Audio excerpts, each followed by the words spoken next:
Uh, I hope you're doing well. I am making this video at the request of people that uh, ask me some questions and repeatedly emails that I received. Uh, I am not an expert, but I read a lot of research that were published by by a lot of by many different universities, professors, that you can look it up yourself about the police, United States police reforms, and why the reform is not effective, as some of the cities take some actions to try to make to make reality of the reform in the police happen, and what the obstacle is. And personally, within the last 4 years, within the last 4 years, I've been in contact with the police more than 10,000 times. And these minor actions, so I watch how the police interaction with me and the people in the front of me. When this interaction is normally me, part of my job that requires that I participate in to deliver some things throughout the United States, 48 states, everywhere. Every day I come in contact with the police more than 4 to 6 times. And this, not only me, there are almost 3 million people in the United States that the work that they do requires, like, for example, the document that we have on the screen, it says bill of lading, a delivery of 40,000. On here it says 41,496, right? So this sort of deliveries is being it have to be checked out by the police. This is just what the law required. DOT, Department of Transportation, requires, if a company order large product and it goes to different states, each state set up a police station at the exit of the highway. Some state they may have 4 or 5 different inspections. So when you're driving to deliver these things to different states, let's say you go through 5 different states, one state may have 5-10 different inspections that you have to go through it if the inspection is open. Inspection station is open normally. There's a sign on the highway that says weigh station is open, inspection station is open, or whatever. This is normally supervised by state police. What they want is you have the company information, whatever was being delivered. They want to make sure it's not drugs, is something that were allowed to be transported throughout the states. And so many people, not only me, let's say in any one-way stations, when I exit the highway, I park the truck, I walk into the way stations, which is the police stations. There's normally a line of people waiting to check in, meaning that you are representing a company. You have folders that have a document of what you delivered, where things are, where you're coming from, where you're going. The paper will have that description, the vehicle registration, insurance, and the company all the permit. Some states require permit for things to be transported through their state. So as you can see, so after I check in with these people, even before I checked in, I get to watch the interaction the police have with the people that are in front of me. In any given day, there is normally, I checked in with these kind of set up about 3 to 5, 6 times. So the interaction the police and the public have in enforcement of any violations of the law within the last 4 years that my eyewitness is based solely on the race of the driver. I hate to say this, I normally argue for somebody, for people to do their best on whatever it is that they do in life. Don't bother people. Have respect for yourself. Respect the privacy of others. Respect. Don't engage in crimes. Do your best, and you'll be successful. And that's what I have doing. I'm mostly a peaceful person. I don't commit crimes, and I am relatively person that don't engage in anything crazy. But that doesn't absolve me of witnessing what I see throughout this traveling in the United States. Let's say there's 10 of us in line right now, waiting to check in with this police station, to check in. The behavior, if I watch the interaction the police have with individual, is day and night. There will be white people in the front of me, black, Spanish, somebody from Russia, people from all over the world. This work is the works that deliver things throughout the United States involved a lot of people of different race. And you will see, if you do this job on enforcement of some kind, the police assaulting people physically or verbally, charging them with crimes, and taking their vehicles, stealing their vehicles, making up fake charges. And all of these are normally based on not based on the law. For example, I was behind a Spanish guy. This happened in Wisconsin, Wisconsin Way Station, right?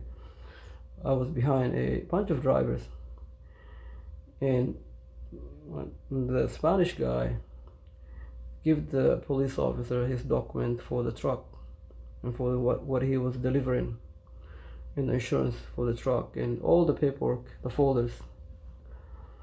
When he gave him the folder, these police officers throw the folder back in the guy's hand. They hand him the folder. He literally throw the folder back and start yelling and screaming that he have to demand that he take out the paperwork, give it to him individually, just out of control, verbally abusing the guy.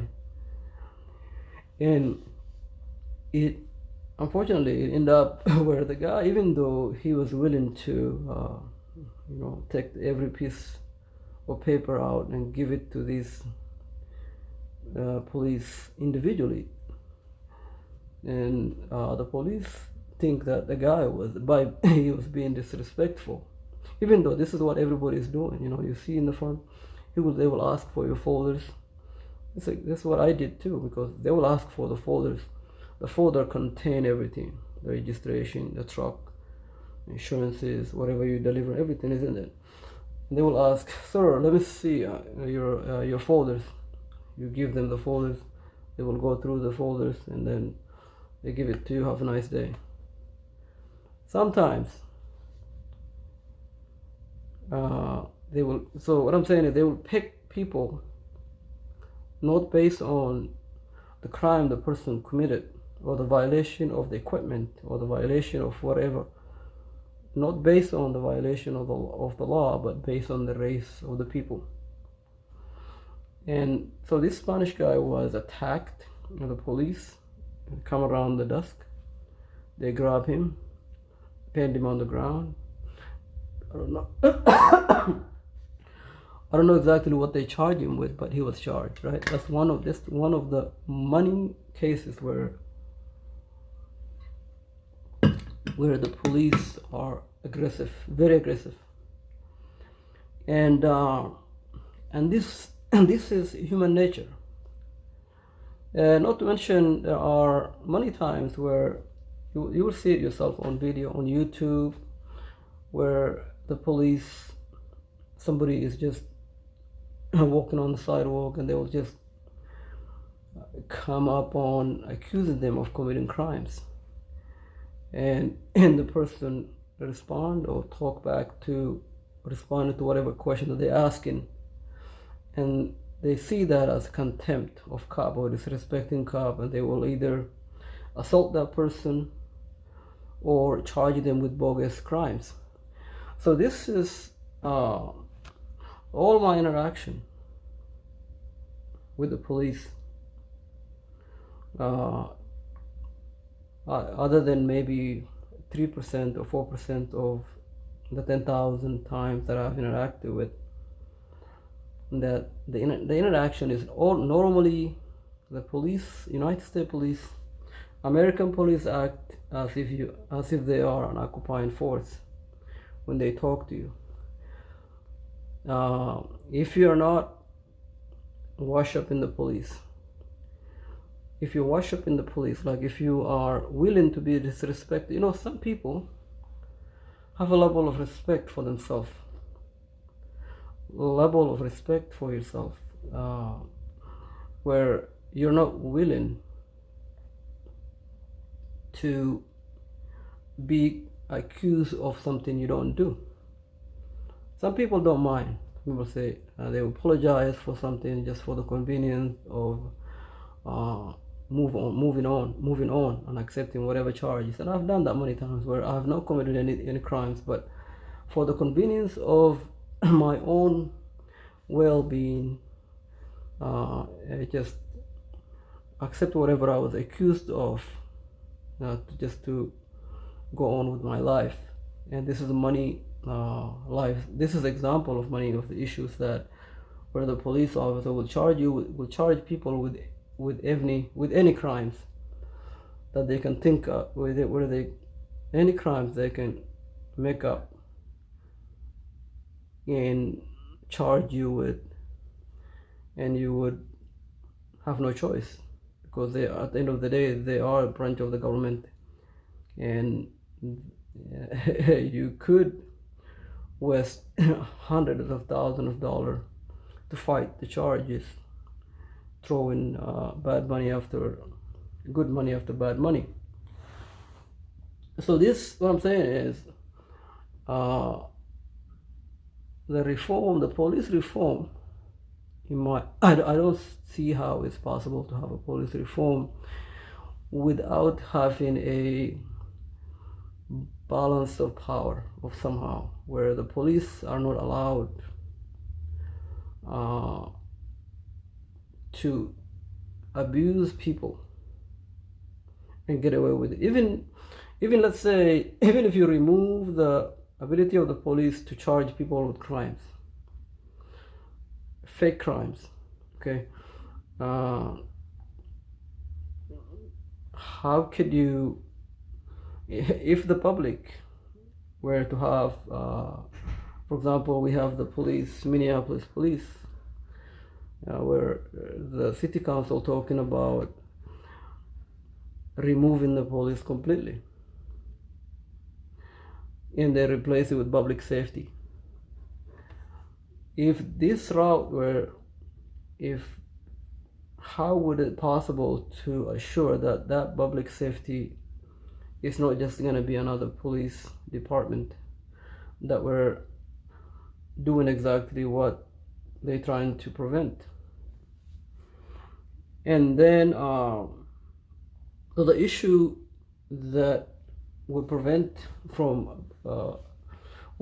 and be an obstacle of a police reform is preventing the police department, the public defenders, and not public defenders, I'm sorry, the district attorney, the DAs, the prosecutors, from accepting these charges that's coming from the police.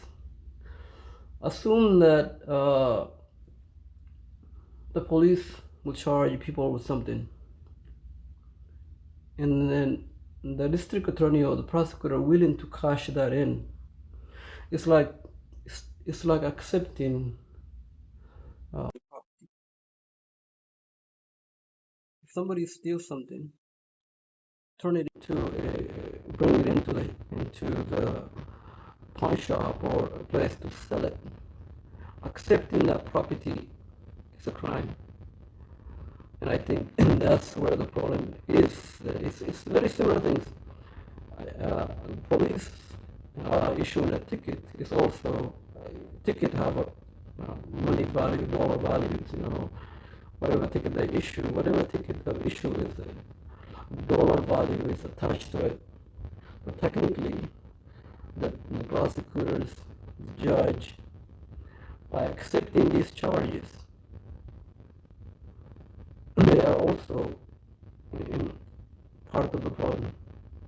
They're also part of the problem because the police, in the current system of the United States, they can charge you with hundreds and thousands of different fake charges that they themselves are basically alone can testify to the fact, and you have to prove you're innocent in court with your own expense. This is like somebody robbing you in broad daylight